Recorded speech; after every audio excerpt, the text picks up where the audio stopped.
నా పేరు J Krishna, social school assistant, ZPHS Nizampet. ఈరోజు మనం ప్రభుత్వ బడ్జెట్ పన్నులు అనే పాఠ్యాంశంలో పరోక్ష పన్నుల గురించి తెలుసుకుందాం. అందులో మొదటిది అమ్మకం పన్ను. వస్తువు అమ్మకాలపై విధించే పన్నునే అమ్మకం పన్ను అంటారు. రాష్ట్ర ప్రభుత్వాలకు లభించే ప్రధాన ఆదాయ వనరులలో అతి ముఖ్యమైనది అమ్మకం పన్ను. ఈ పన్నును విధించే అధికారం రాష్ట్ర ప్రభుత్వాలకే ఉంటుంది. భారతదేశంలో తొలిసారిగా 1939వ సంవత్సరంలో మద్రాస్ రాష్ట్ర ప్రభుత్వం సాధారణ అమ్మకం పన్నును విధించింది. మద్యపాన నిషేధం వల్ల కలిగే నష్టాన్ని భరించడం కోసం ఈ అమ్మకం పన్నును మద్రాస్ రాష్ట్ర ప్రభుత్వం విధించింది. తర్వాత అనేక రాష్ట్రాలు కూడా అమ్మకం పన్నును విధించాయనే విషయాన్ని గుర్తుంచుకోవాలి. భారత రాజ్యాంగం ప్రకారం వార్తాపత్రికలు మినహా మిగతా అన్ని వస్తువుల అమ్మకం కొనుగోలుపై అమ్మకం పన్నును విధించే అధికారం రాష్ట్ర ప్రభుత్వాలకు ఉంటుంది. మరి ఈ అమ్మకం పన్ను విధించే పద్ధతులలో వ్యాట్ గురించి తెలుసుకుందాం. వ్యాట్ అంటే వాల్యూ యాడెడ్ ట్యాక్స్. దీన్ని తెలుగులో విలువ ఆధారిత పన్ను అంటారు. సరే, దీని గురించి పూర్తిగా తెలుసుకుందాం. ఒక వస్తువు ఉత్పత్తి అయిన తర్వాత ఉత్పత్తిదారుని నుండి వినియోగదారునికి చేరే లోపల అనేక దశలలో కొనుగోలు అమ్మకాలు జరుగుతుంటాయి. అంటే ఉత్పత్తిదారుని నుండి టోకు వ్యాపారికి, టోకు వ్యాపారి నుండి చిల్లర వ్యాపారులకు, చిల్లర వ్యాపారుల నుండి వినియోగదారునికి, ఈ విధంగా ప్రతి దశలోనూ విలువ జోడించబడుతుంది, విలువ కలపబడుతుంది. ఈ విధంగా ప్రతి దశలో కలపబడిన విలువపై విధించే పన్నును వ్యాట్, విలువ ఆధారిత పన్ను అంటారు. అంటే కలుపబడిన విలువపై పన్ను విధిస్తున్నాం కాబట్టి దీన్ని విలువ ఆధారిత పన్ను అంటారని గుర్తుంచుకోవాలి. దీన్ని ఒక ఎగ్జాంపుల్ ద్వారా గమనిద్దాం. ఒక బిస్కెట్లు తయారు చేసే వ్యాపారి ఉన్నాడు అని అనుకుందాం. ఆ బిస్కెట్లు తయారు చేసే ఉత్పత్తిదారుడు 450 రూపాయల విలువ గల బిస్కెట్లను ఉత్పత్తి చేశాడు అని అనుకుందాం. ఈ 450 రూపాయల ధరలో ముడి సరుకుల ధర ఉంటుంది, ఉద్యోగుల శ్రామికుల వేతనాలు ఉంటాయి, ఫ్యాక్టరీ అద్దె, ఇతర ఖర్చులు అన్నీ ఉంటాయి. ఇప్పుడు అతని యొక్క ఉత్పత్తిదారునికి ఒక 50 రూపాయల లాభాన్ని కలుపుకుందాం. ఇప్పుడు మొత్తం ఎంత అవుతుంది? బిస్కెట్ల విలువ 500 రూపాయలు అవుతుంది. టోకు వ్యాపారి అంటే హోల్సేల్, ఈ హోల్సేల్ వ్యాపారి, టోకు వ్యాపారి ఉత్పత్తిదారు నుండి ఈ 500 విలువ గల బిస్కెట్ ప్యాకెట్లను కొనాలనుకున్నప్పుడు అతడు పన్ను చెల్లించాల్సి ఉంటుంది. ఈ పన్నును రాష్ట్ర ప్రభుత్వమే నిర్ణయిస్తుంది. ఫర్ ఎగ్జాంపుల్, రాష్ట్ర ప్రభుత్వం 5%గా పన్ను నిర్ణయించింది అని అనుకుందాం. అలాంటి సందర్భంలో టోకు వ్యాపారి ఇప్పుడు ఉత్పత్తిదారునికి ఏ విధంగా పన్ను చెల్లిస్తాడో చూద్దాం. బిస్కెట్ల విలువ 500 రూపాయలు. ఇప్పుడు 5% పన్నుగా అనుకుంటే, ఇప్పుడు 500 రూపాయలకు 5% పన్ను అంటే ఎంత అవుతుంది? 25 రూపాయలు అవుతుంది. మొత్తం ఇప్పుడు టోకు వ్యాపారి ఎంత చెల్లిస్తాడు అంటే 500 ప్లస్ 25, 525 రూపాయలు చెల్లిస్తాడు. ఇప్పుడు ఈ 25 రూపాయలను ఉత్పత్తిదారుడు ప్రభుత్వానికి ట్యాక్స్ గా చెల్లిస్తాడు. తర్వాత టోకు వ్యాపారి ఈ విధంగా చెల్లించినట్లుగా ఉత్పత్తిదారు నుండి రసీదు తీసుకుంటాడు. తర్వాత టోకు వ్యాపారి ఆ బిస్కెట్ ప్యాకెట్లను తన షాపులో తెచ్చుకొని నిల్వ చేసుకుంటాడు.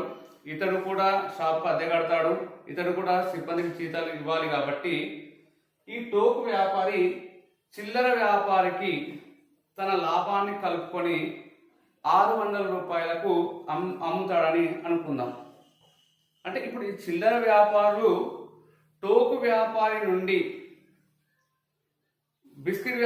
బిస్కెట్ ప్యాకెట్లను కొనాలనుకున్నప్పుడు పన్ను చెల్లించాల్సి ఉంటుంది. మళ్ళీ ఎలానో చూద్దాం. ఇప్పుడు బిస్కెట్ల విలువ 600 రూపాయలు. ఇప్పుడు ఈ 600 రూపాయలకు మనం 5% ట్యాక్స్ తీసుకున్నట్లయితే 30 రూపాయలు అవుతుంది. 600 ప్లస్ 30, 630 రూపాయలను చిల్లర వ్యాపారి టోకు వ్యాపారికి చెల్లించాలి. అయితే ఈ ట్యాక్స్ లో ఈ 30 రూపాయలలో ఈ 30 రూపాయలను టోకు వ్యాపారి చిల్లర వ్యాపారి దగ్గర తీసుకుంటాడు.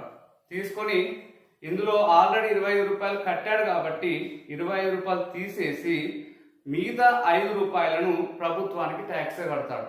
ఎవరు? టోకు వ్యాపారి. అంటే ఇక్కడ టోకు వ్యాపారి మొదటి 25 రూపాయలు పన్ను చెల్లించాడు ఆల్రెడీ ఉత్పత్తిదారునికి. ఉత్పత్తిదారుడు ఆ డబ్బులను గవర్నమెంట్కి చెల్లించాడు. టోకు వ్యాపారి ముందు చెల్లించిన 25 రూపాయలను ఇప్పుడు తీసుకున్నాడు చిల్లర వ్యాపారి నుండి. ఆ మిగతా 5 రూపాయలనే ఇప్పుడు ప్రభుత్వానికి చెల్లించడం జరిగింది. అంటే ఇక్కడ చూడండి, అంటే బిస్కెట్ల విలువ ఎంత ఉంది? 600 రూపాయలు ఉంది.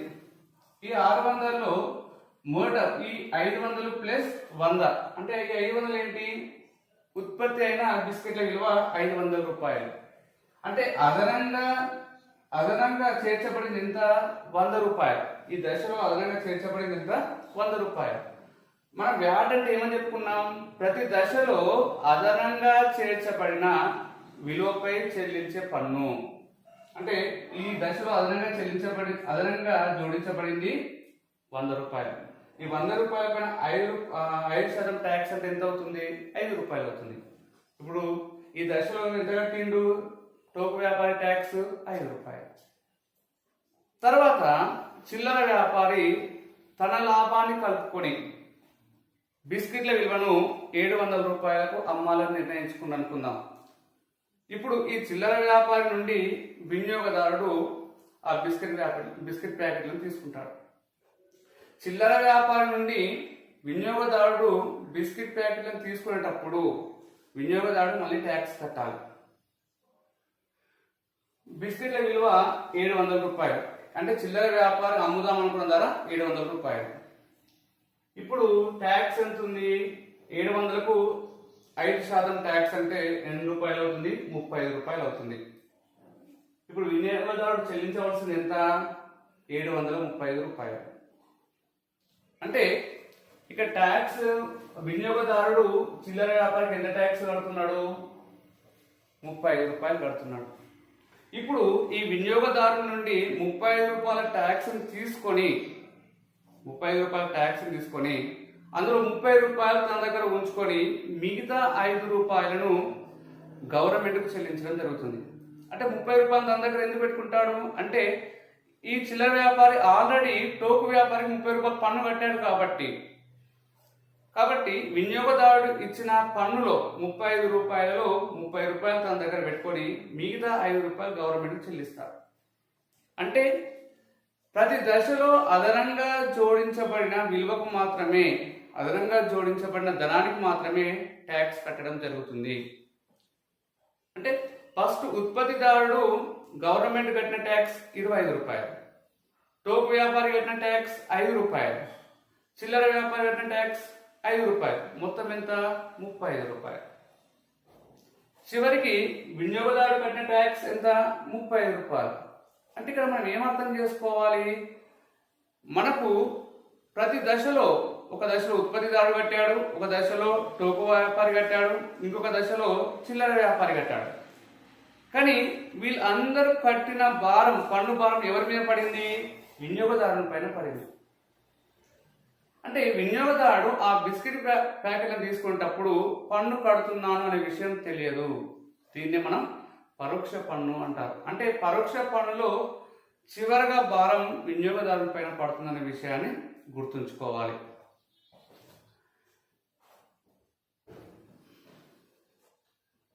అంటే ఇక్కడ టోకు వ్యాపారి ఉత్పత్తిదారుల నుండి బిస్కెట్ ప్యాకెట్లను తీసుకునేటప్పుడు 25 రూపాయలు ట్యాక్స్ కట్టాడు. మరి ఈ ట్యాక్స్ కట్టినట్లుగా ఖచ్చితంగా టోకు వ్యాపారి ఉత్పత్తిదారుల నుండి రసీదు తీసుకోవాలి. అలాగే చిల్లర వ్యాపారి టోకు వ్యాపారి నుండి పన్ను కట్టినట్టు రసీదు తీసుకోవాలి. ఈ విధంగా రసీదు తీసుకోవడం ఫలితంగా అంతకుముందే వీళ్ళు పన్ను కట్టినట్లు తెలుస్తుంది. ఫర్ ఎగ్జాంపుల్ ఉత్పత్తిదారు నుండి టోకు వ్యాపారి పన్ను చెల్లించినప్పటికీ రసీదు తీసుకోలేదు అనుకోండి.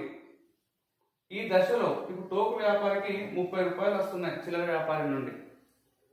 ఒకవేళ టోకు వ్యాపారి దగ్గర రసీదు లేకుంటే 30 రూపాయలు ప్రభుత్వానికి ట్యాక్స్ చెల్లించాల్సిన పరిస్థితి ఏర్పడుతుంది. కాబట్టి ఖచ్చితంగా ఇక్కడ రసీదు తీసుకోవాలి. నెక్స్ట్ చెప్పబోయే ట్యాక్స్ జిఎస్టి,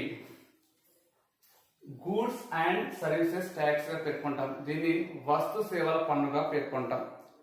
అంటే one tax, one market, one nation అనే నినాదంతో జిఎస్టిని తీసుకురావడం జరిగింది. అంటే ఒకే పన్ను, ఒకే మార్కెట్, ఒకే దేశం అనే స్లోగన్తో అనే నినాదంతో వస్తు సేవల పన్నును తీసుకొని రావడం జరిగింది. అంటే అంతకుముందు దేశంలో ఎన్నో పరోక్ష పన్నులు ఉండేవి. అంటే వస్తువుల తయారీపై ఎక్సైజ్ సుంకం కానీ, వస్తువుల అమ్మకంపై అమ్మకం పన్ను కానీ, తర్వాత హోటళ్లలో సేవలపై కానీ, మొబైల్ ఫోన్ వినియోగంపై కానీ సేవా పన్ను ఉండేవి. ఈ విధంగా ఎన్నో రకాల పరోక్ష పన్నులు ఉండేవి. ఈ పరోక్ష పన్నులన్నింటినీ కూడా ఒక దగ్గరికి తీసుకువచ్చి ఏర్పాటు చేసిన పన్నునే మనం జిఎస్టి వస్తు సేవల పన్నుగా పేర్కొంటాం. ఒక కస్టమ్స్ డ్యూటీ తప్ప, కస్టమ్స్ సుంకం తప్ప మిగతా పరోక్ష పన్నులన్నింటినీ కూడా మనం ఒక దగ్గరికి తీసుకురావడం జరిగింది. కస్టమ్స్ సుంకం అంటే ఏంటంటే ఎగుమతులు దిగుమతులపై విధించే పన్నును కస్టమ్స్ సుంకం అంటాం దాన్ని. ఈ ఎగుమతులు దిగుమతులపై విధించే పన్ను అంతర్జాతీయ వ్యాపారాన్ని క్రమబద్ధీకరించడానికి ఉపయోగపడుతుంది కాబట్టి దాన్ని జిఎస్టి పరిధిలోకి తీసుకురాలేదు. మిగతా పరోక్ష పన్నులన్నింటినీ కూడా జిఎస్టి పరిధిలోకి తీసుకొని రావడం జరిగింది. మరి ఈ ఇంతటి గొప్ప చట్టాన్ని 2017లో లోక్సభ, 2016లో రాజ్యసభ ఆమోదం తెలిపింది. మరి ఈ జిఎస్టి 2017 జూలై 1 నుండి అమల్లోనికి రావడం జరిగింది. అంటే జిఎస్టి ఫలితంగా ఒక వస్తువుకు సంబంధించి అన్ని రాష్ట్రాల్లో, కేంద్రపాలిత ప్రాంతాల్లో ఒకే పన్ను ఉంటుందనే విషయాన్ని మనం గుర్తుంచుకోవాలి. అంతకుముందు జిఎస్టి లేనప్పుడు వ్యాట్ ఒక రాష్ట్రంలో ఒక విధంగా, మరొక రాష్ట్రంలో ఒక విధంగా ఉండడం ఫలితంగా ఒక వస్తువు అయినప్పటికీ ఒక రాష్ట్రంలో దాని ధర ఎక్కువ ఉండి ఇంకొక రాష్ట్రంలో దాని ధర తక్కువ ఉండే అవకాశం ఏర్పడింది. దీని ఫలితంగా సరుకుల అక్రమ రవాణా అనేది ఒక రాష్ట్రం నుండి ఇంకొక రాష్ట్రానికి జరిగేది.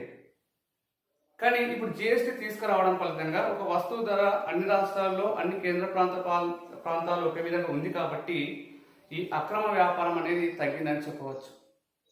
అంతేకాకుండా అంతకుముందు సరుకుల రవాణా ఒక రాష్ట్రం నుండి మరొక రాష్ట్రానికి జరిగినప్పుడు ఆ రాష్ట్రాల సరిహద్దుల వద్ద సరుకులను ఆపి ప్రవేశ పన్నును తీసుకునేవారు. కానీ ఇప్పుడు అలాంటి సమస్యను మొత్తం కూడా అధిగమించడానికి జిఎస్టిని తీసుకురావడం జరిగింది. ఇక్కడ మనకు మరి ఈ జిఎస్టిని గమనించినట్లయితే స్లాబ్స్ ఉంటాయి ఇందులో. అంటే అన్ని వస్తువులపై ఒకే శాతం పన్ను ఉండదు. కొన్ని వస్తువులపై 0%, కొన్ని పన్నులపై 5%, కొన్ని పన్నులపై 12%, కొన్ని పన్నులపై 18%, కొన్ని వస్తువులపై 28% పన్నుగా విధించడం జరిగింది. అంటే అన్ని వస్తువులపై ఒకే శాతం పన్ను లేదనే విషయాన్ని గుర్తుంచుకోవాలి. కొన్నిటిపై 0%, కొన్నిటిపై 5%, కొన్నిటిపై 12%, కొన్నిటిపై 18%, కొన్నిటిపై 28% పన్ను విధించడం జరిగింది. ఫర్ ఎగ్జాంపుల్ చూద్దాం. నిత్యావసర వస్తువులు ఉన్నాయి, ఆహార పదార్థాలు కావచ్చు, కూరగాయలు కావచ్చు, పన్నులపై 0% జిఎస్టి ఉంటుంది.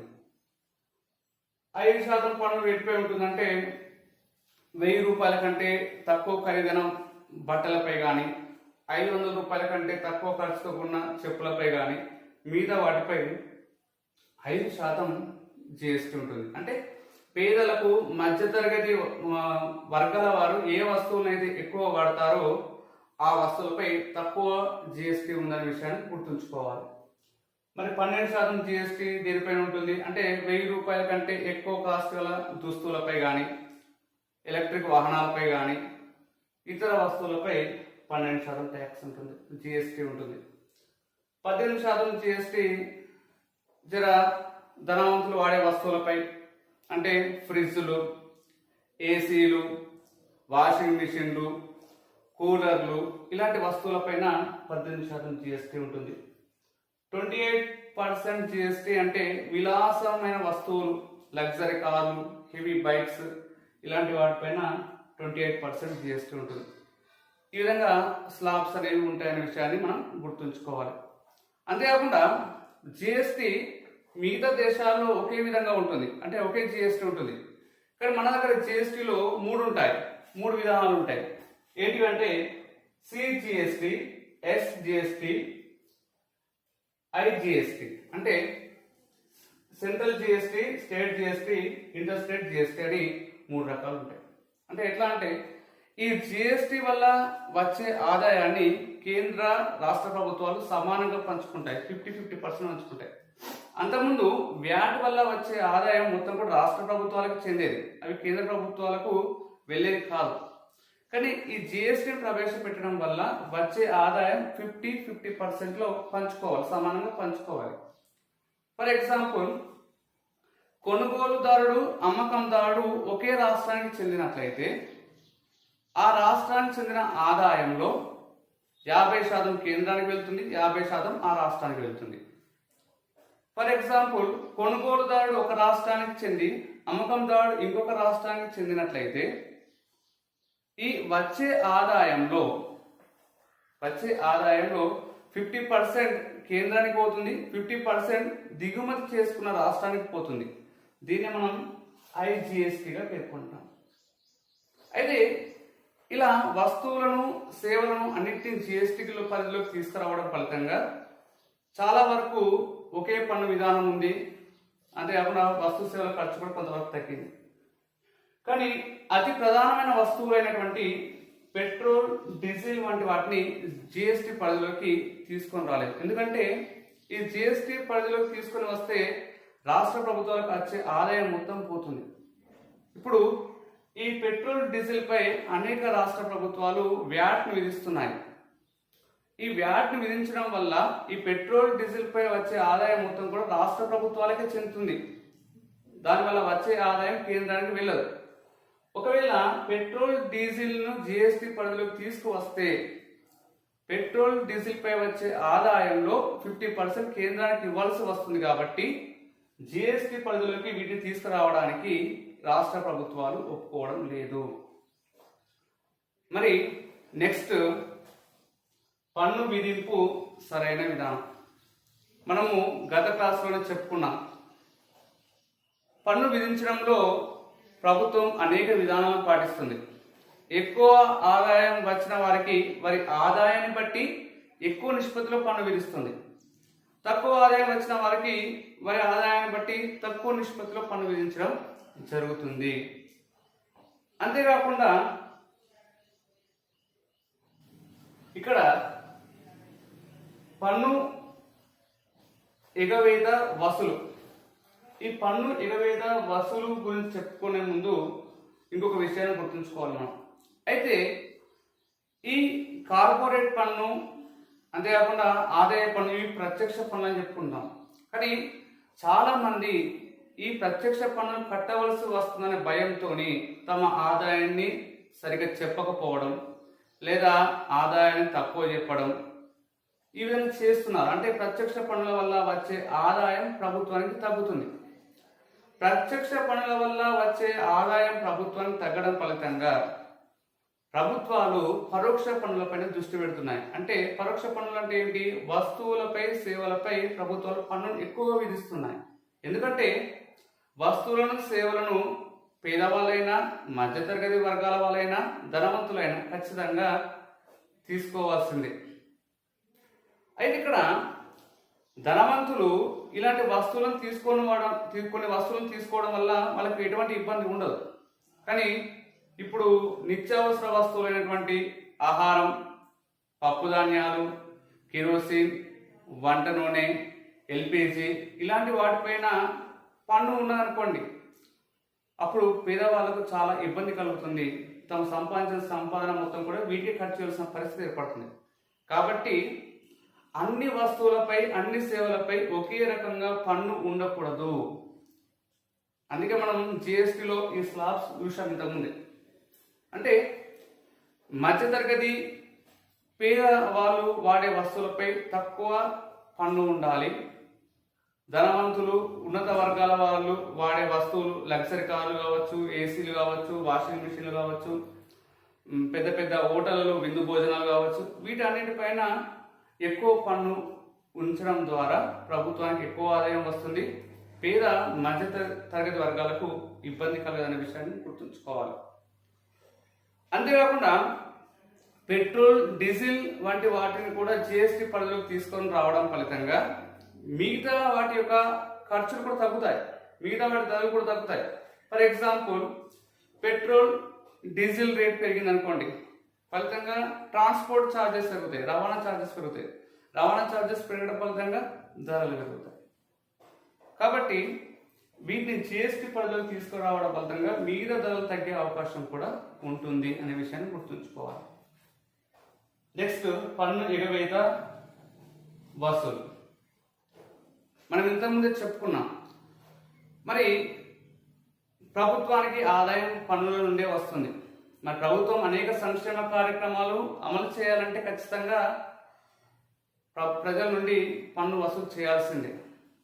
అయితే ఇక్కడ చాలామంది ఏం చేస్తున్నారంటే తమ ఆదాయాన్ని సరిగా చూపట్లేదు. తమ ఆదాయం తక్కువ చూపడం కానీ ఈ విధంగా చేయడం ఫలితంగా ఆదాయ పన్ను నుండి తప్పించుకోవడం జరుగుతుంది. ఈ విధంగా ఆదాయం పన్ను నుండి తప్పించుకోవడానికి, ఇన్కమ్ ట్యాక్స్ నుండి తప్పించుకోవడానికి తక్కువ ఆదాయాన్ని చూపుతూ ఆ మిగతా ఆదాయాన్ని దాచుకుంటున్నారు. దాన్ని మనం బ్లాక్ మనీగా పేర్కొంటాం, నల్లధనంగా పేర్కొంటాం. అంటే పన్ను కట్టకుండా దాచిన ధనాన్ని బ్లాక్ మనీగా పేర్కొంటున్నాం. అంతేకాకుండా మన దగ్గర ఒక వ్యవస్థ ఉంది. ఏంటంటే వ్యవసాయ ఆదాయం పన్ను నుండి మినహాయింపబడింది. అంటే 2 ఎకరాలున్నా 200 ఎకరాలున్నా ఆ వ్యవసాయం చేయడం ద్వారా వచ్చే ఆదాయానికి పన్ను మినహాయింపు ఉంటుంది. దీని ఫలితంగా అంటే ఇది రైతులను కాపాడుకోవడం కోసం చేసిన చట్టం, కానీ కొంతమంది దీన్ని దుర్వినియోగం చేస్తున్నారు. ఎలా అంటే కొంతమంది ఇతర విధానాల ద్వారా సంపాదించిన ఆదాయాన్ని వ్యవసాయం ద్వారా సంపాదించిన ఆదాయంగా చూపడం ద్వారా పన్నును ఎగ్గొట్టడం జరుగుతుంది. అందుకే ప్రభుత్వాలు కానీ ఈ ఇన్కమ్ ట్యాక్స్ శాఖ కానీ వీళ్ళందరూ కూడా ఏం చేస్తున్నారంటే అప్పుడప్పుడు ఎవరైతే నల్లధనాన్ని కలిగి ఉంటారో వారి ఇళ్లపైన, కార్యాలయాలపైన రైడింగ్ చేయడం జరుగుతుంది. తర్వాత 1997 సంవత్సరంలో కేవలం 114 లక్షల మంది ఆదాయం లెక్కల్లో కనిపించడం జరిగింది ఇన్కమ్ ట్యాక్స్ కడుతున్నట్లుగా. చాలామంది తక్కువ ఆదాయాన్ని చూపడం జరుగుతున్నది.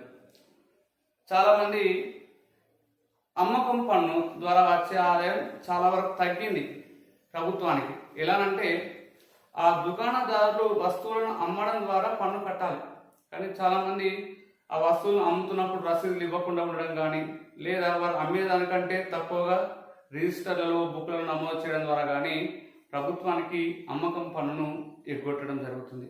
వీటన్నిటిని కూడా అధిగమించడానికి సరైన పన్నుల వ్యవస్థను తీసుకురావడానికే ప్రభుత్వం జిఎస్టీని తీసుకొని రావడం జరిగింది.